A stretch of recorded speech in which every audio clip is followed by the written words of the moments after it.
Vasudevaya. Om Namo Bagavate Vasudevaya. Om Namo Bagavate Vasudevaya. Om Namo Bhagavate Vasudevaya. Narayanam Namaskrityam Naram Saiva Narottamam Devim Saraswatim Vyasam Tado Jayamuriya Nashtaprayesha Mudresha Vidyam Bhagavad Bhagavate Uttama Sloke Bhaktir Bhavati Naistri Mukam Karvati Vacharam Pangam Langeti Girim Yatkripatam Vande Shri Gurum Ramananda Shri Chaitanya Ishvara Hari Om Tat Sat. Reading from Srimad Bagavatam. Welcome to the Bhagavad Purana session. Canto 11, chapter 2, verse number 6. So last time, in the last session, we saw about the characteristics of a sadhu and how sadhu delivers the conditioned souls, and how he is far greater than the demigods. And we also discussed about the great sage Narada Muni. Narada Muni is also incarnation of Lord Krishna's mercy. He is mercy incarnation of Krishna, and he's got a great art of delivering the fallen souls like Brugari, Rotuma, Dhruva Maharaj, and Ratnakar, Valmiki. So many great devotees and sadhus he has delivered. So now we are going to discuss about the worship of the demigods. Receive reciprocation from the demigods in a way just corresponding to the offering. But sadhus are actually.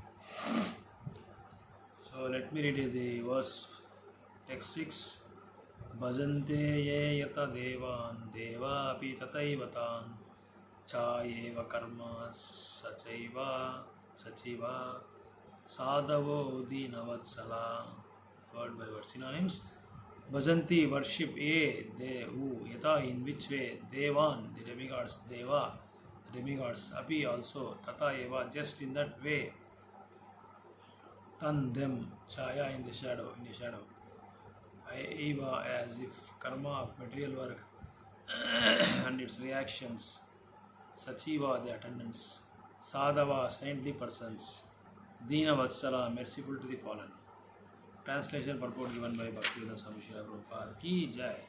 Those who worship the demigods receive reciprocation from the demigods in the way just corresponding to the offering.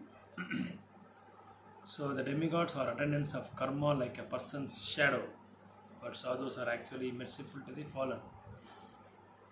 So in this verse, it describes about the correspondence of the demigods. So whatever we offer to the demigods, it is all temporary. It's not permanent, because to be frank and to give genuine information about demigods, the demigods are also servants of the Lord, but they are far better than the human beings in the matter of potency, or in the matter of strength, or something like that.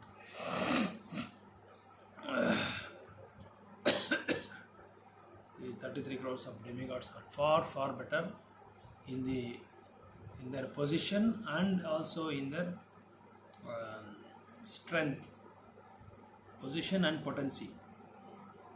So the demigods are attendants of karma like a person's shadow, but sadhus are actually merciful to the fallen. So last session also we saw that the demigods are,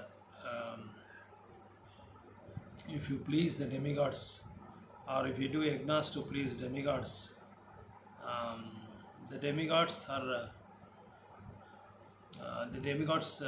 we have to give some gift to the demigods after the yajna, or we have to give the remnants of the yajna. Only then the Devatas will provide us uh, whatever the wish we have, whatever the thing, whatever the prayers we have offered. But for the sadhus are not like that. They also deliver the fallen souls, and also they also give compassion and mercy to the devotees who are in advanced Krishna consciousness. So the words chayeva karma sachaiva are significant here. Chaya means, as we know, it is a shadow. So the shadow of the body precisely follows the movements of the body. The shadow has no power to move in a way different from the movement of the body. Similarly, as stated here, bhajanti ye yata devan, deva api tataivatan. Results of the demigods award to living beings correspond exactly to the living beings' actions. So here the shadow, they have given the Prabhupada has given the example of a shadow. So the shadow cannot be independent, because as the body keeps moving, the shadow also keeps moving. If the body turns right, shadow also turns right. If the body turns left, it also turns left. If it goes straight or forward, backward, the chaya also, the shadow also keep going forward and backward, right or left, or however, depending on the body's movements. Similarly, the demigods,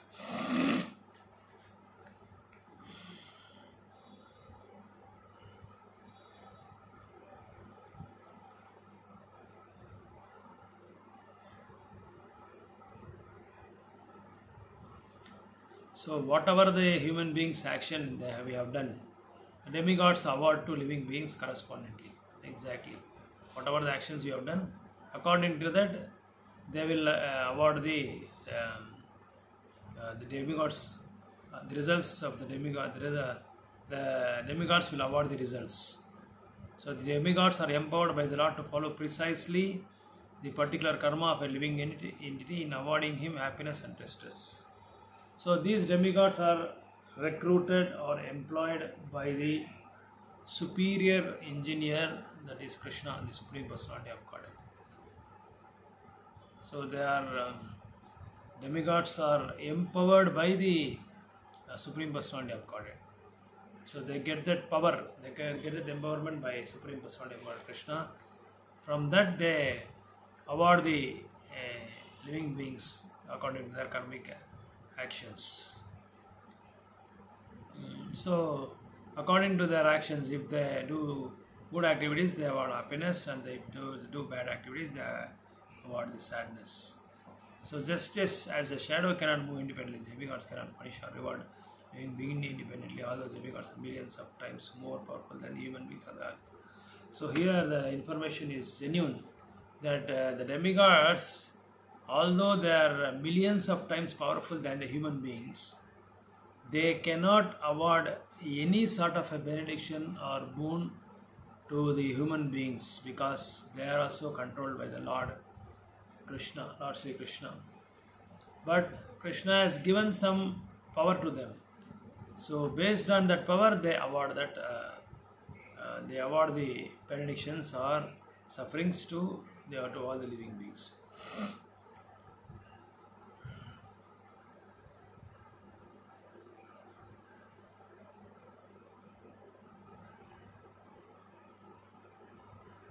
In fact, the fact is, the demigods are tiny servants of the God, whom the Lord allows to play as the controller of the universes. So all these demigods are given certain departments, like Agni, Varuna, Indra, Chandra, Surya, so many Ashwini Kumaras, Rudras, all are given different departments, so that they can manage, administer, govern the universes. Only for this the demigods are appointed, but everybody is responsible or reportable to the Supreme Personality of Godhead. They cannot be equal to the Lord, or they cannot be beyond the Lord, as stated by Krishna in the Gita, that nobody is equal to Lord Krishna and nobody is greater than Lord. Like Krishna has given the example of the chain, necklace or chain, or all the pearls are stuck in the string. If we cut the string, then all the pearls will get dropped on the floor. Similarly, if because of that string, all the pearls are accommodated there. So, like without that string, they cannot act independently. So the string is the only support, or the thread is the only support for all the pearls. Similarly, all the demigods have to coordinate with Supreme Personality of Godhead. Then only they can discharge their duties properly or appropriately.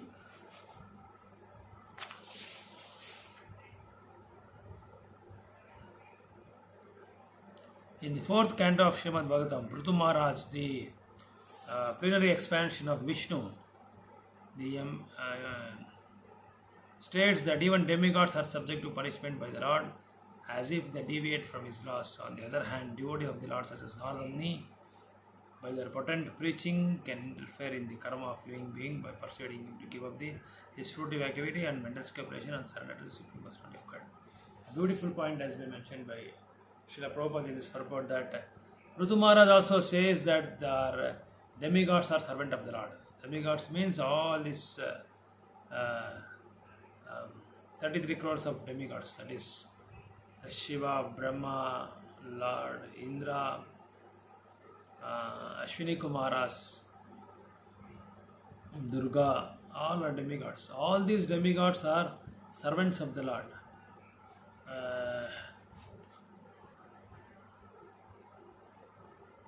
But even demigods also, though they are a million times greater than human beings, but they are also subject to the punishment of the Lord. Subject to punishment of the Lord. Because as we see in Brahma Vimohanila, Brahma was punished by, when Krishna taught a lesson to Brahma. And in Govardhan Lila also we can see that Indra has committed a offense, or he wants to dominate, or his false ego was reacted there. That is why Krishna taught him a lesson. Like that, even demigods are punished or subject to the punishment. There are so many such instances in Puranas and Bhagavatam, like how demigods were punished. And also you can see how Shiva was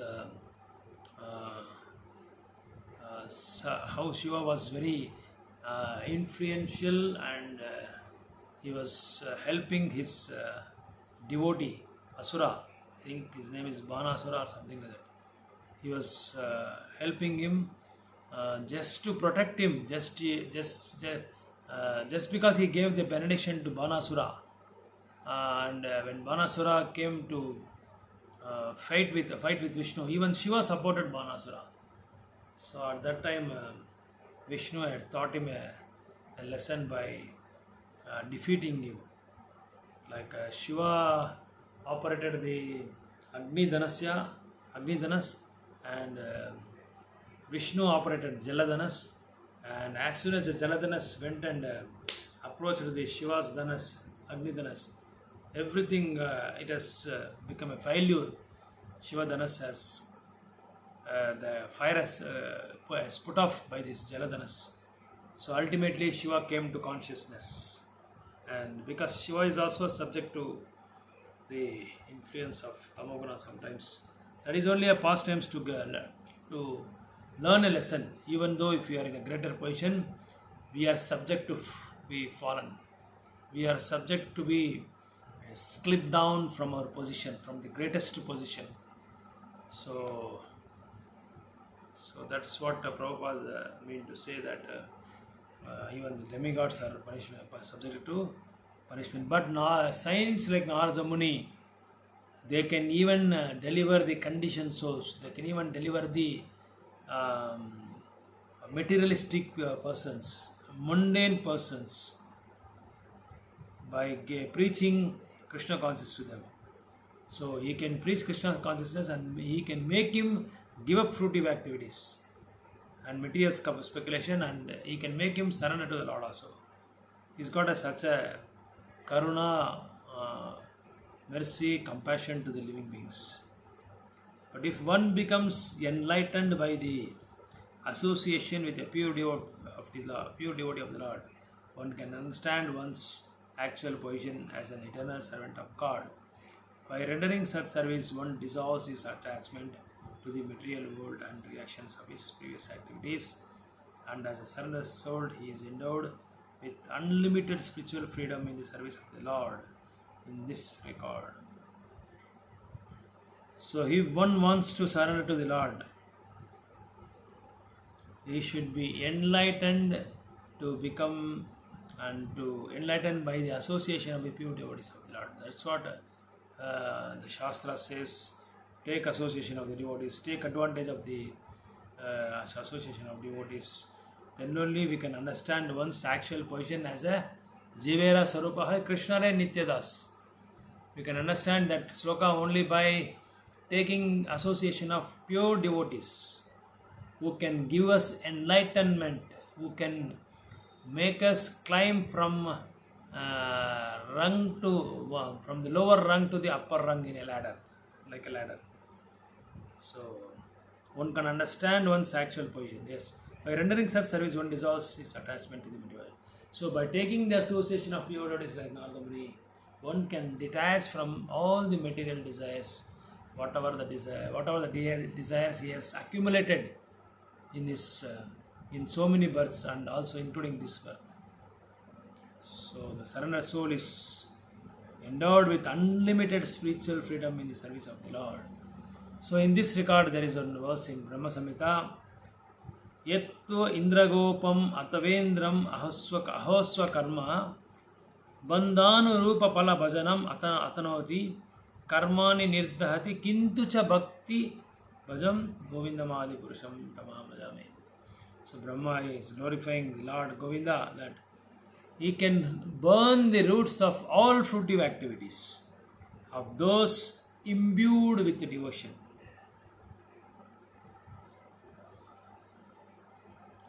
So if one is fully absorbed in the devotion, like how a sponge absorbs the water, and like how the bee which keeps on moving from one flower to another flower, and by extracting the honey, but ultimately if it goes to the parijata flower, it gets stuck there and it will not leave the place at all. It will become immovable.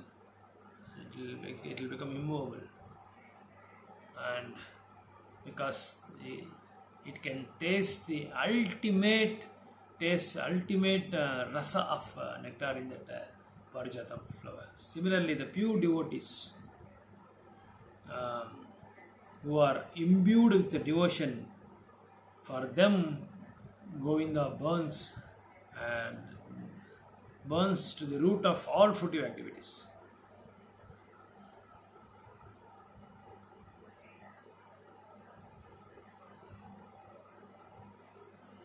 So this is to be taken even for Indragopa, that means even a small, tiny, insignificant ant to Indragopa, to Indra. So he impartially ordains the due enjoyments of the fruits of activities in accordance with the chain of works previously performed. Even the demigods are bound to the laws of karma, whereas a pure devotee of the Lord, having completely given up the desire for material enjoyment, successfully burns to ashes all traces of karma. So in this verse, in this particular line, last three lines, it says in second paragraph that even demigods are bound, are subject to karma, But the pure devotees are not subject to karma because they can successfully burn all the karma into ashes. In this regard, Srila Bhaktisiddhanta Saraswati Thakur has commented that unless one is engaged as a surrendered soul in the devotional service of the Lord, he cannot actually be considered nishkama or free from personal desire.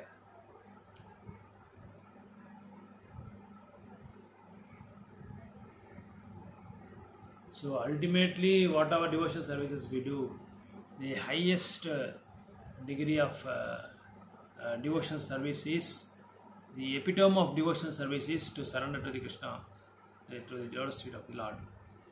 Srila Bhaktisiddhanta Saraswati says. Otherwise, he cannot actually be considered as a niskama. Niskama means free from all material activities, free from all personal desires.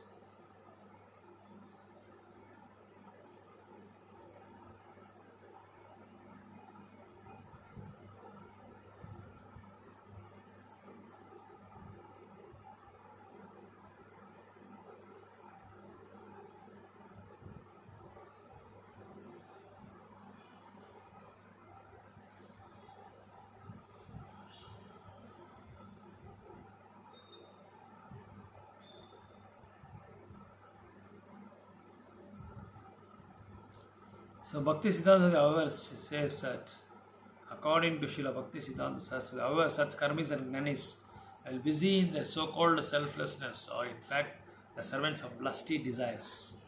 In other words, they have not perfectly understood their position as the eternal servants of God.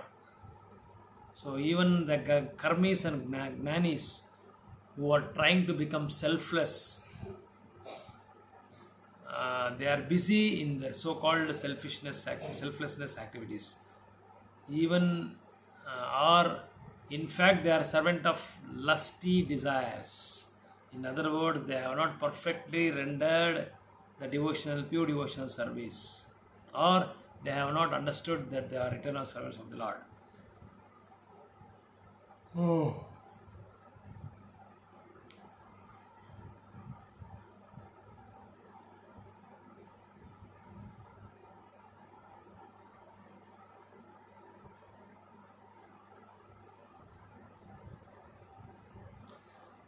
So in Kali Yuga also we can see there are so many rascal people.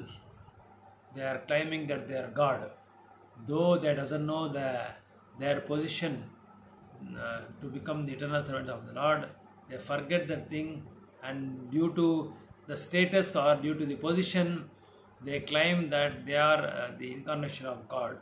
Like this, there are so many adharmic activities are going on in the society. So people should be intelligent enough, or people should be very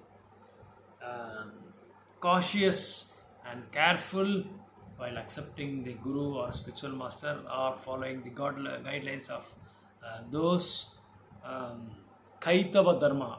Krishna says in Bagavata in first canto, Prabhupada says that Kaitava Dharma means just it is called irreligious activities, or not a bona fide sampradaya. So those things we should not follow at all.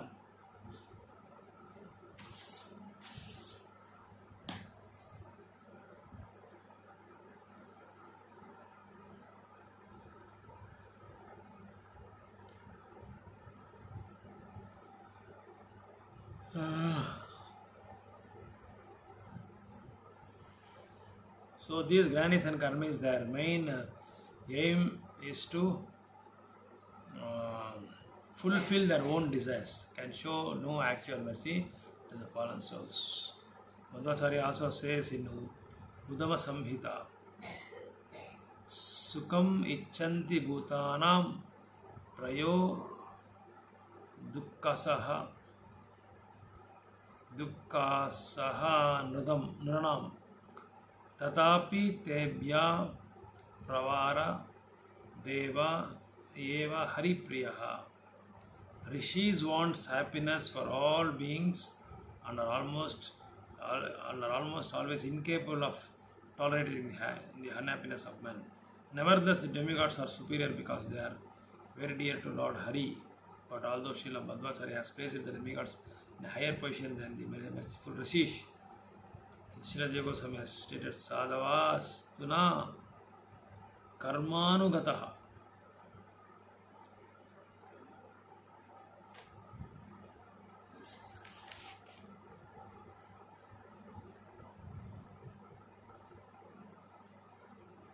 So, Prabhupada also quotes here, the disciples of Prabhupada quotes here that there is a difference of statements quoted by Madhvacharya, Srila Madhvacharya and Srila Jiva Goswami, one of the Sada Goswamis.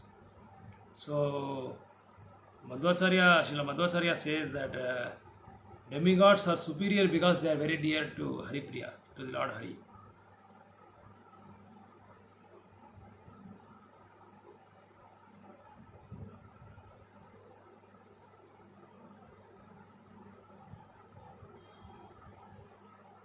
So here Madhvacharya says, rishis want happiness of all living beings and are almost always incapable of tolerating the unhappiness of man.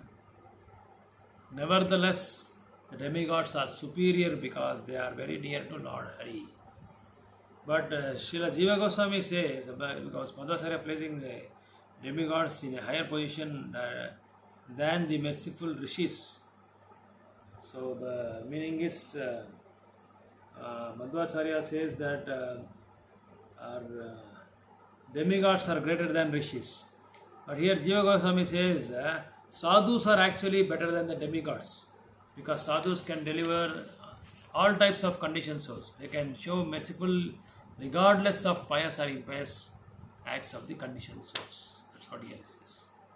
So this apparent disagreement between Madhvacharya and Jiva Goswami is resolved by Bhaktisiddhanta Saraswati Thakur, who points out that in the statement by Srila Madhvacharya, the word rishi or sage indicates the so-called sadhus or saintly persons among the karmis and gnanis. So here Bhaktisiddhanta Saraswati Goswami resolves these two great acharyas' statements as categorizing to karmis and gnanis.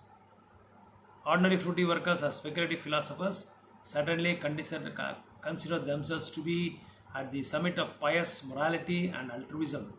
However, since they are ignorant of supreme position of the Supreme Personality of God, they cannot be considered equal to the demigods, who are all devotees of the Lord and aware that all living beings are eternal servants. Even such demigods, however, cannot be compared to the pure devotees.